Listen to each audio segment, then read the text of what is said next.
Hello friends, welcome back to our channel. Kotturu Subrahmanya Swamy చరిత్ర 500 ఏళ్ల క్రితం జరిగిన అద్భుత సంఘటన. నేడు ఆ సుబ్రహ్మణ్యేశ్వర స్వామి విగ్రహం చేసిన ఆ మహా అద్భుతాన్ని గురించి నేడు తెలుసుకుందాం. శ్రీ సుబ్రహ్మణ్యేశ్వరుడు శ్రీ సుబ్బారాయుడుగా వెలిసిన క్షేత్రం. ఇది శ్రీ సుబ్బారాయుడి నిజరూప దర్శనం. అయితే ఆ అద్భుత రూపం అక్కడ ఏర్పడడానికి గల కారణం చూస్తే ఆశ్చర్యపోవలసిందే.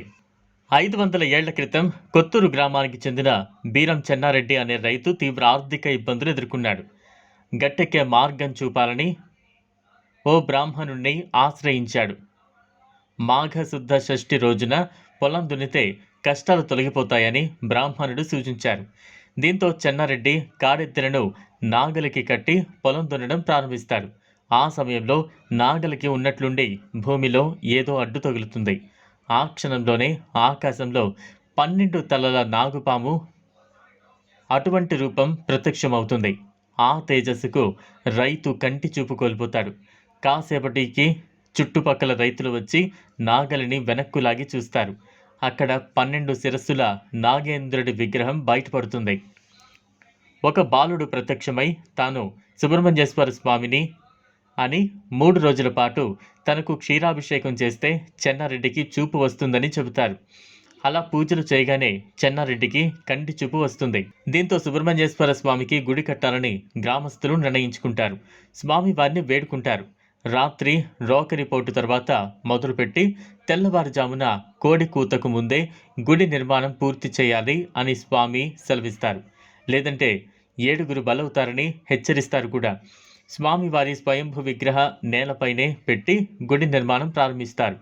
కోడి కూతలోగా ప్రహరీ మాత్రమే పూర్తవుతుంది. పైకప్పు లేని ఆలయం సిద్ధమవుతుంది.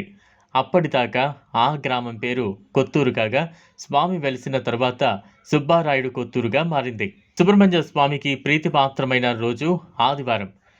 కొత్తూరు గ్రామానికి ప్రతి ఆదివారం ఆంధ్రప్రదేశ్, తెలంగాణ, తమిళనాడు రాష్ట్రాల నుంచి వేలాదిగా భక్తులు తరలివస్తారు.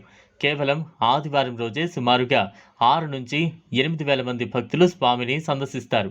ఆ ఒక్క రోజే సుమారు 300 అభిషేకాలు జరుగుతాయి.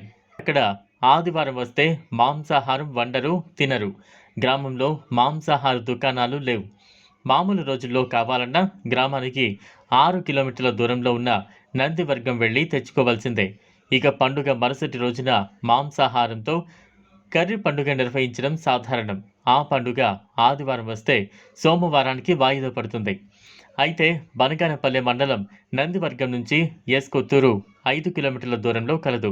ఇక్కడ నుండి ఆటో సదుపాయం కలదు. సో మీరు ఒక్కసారి వెళ్ళి ఆ మహిమ గల స్వామిని దర్శించి రండి. ఇది ఫ్రెండ్స్ ఇవాళ వీడియో.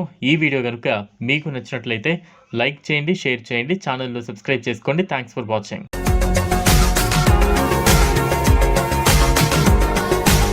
మరిన్ని అప్డేట్స్ కోసం మా ఛానల్ని సబ్స్క్రైబ్ చేయండి.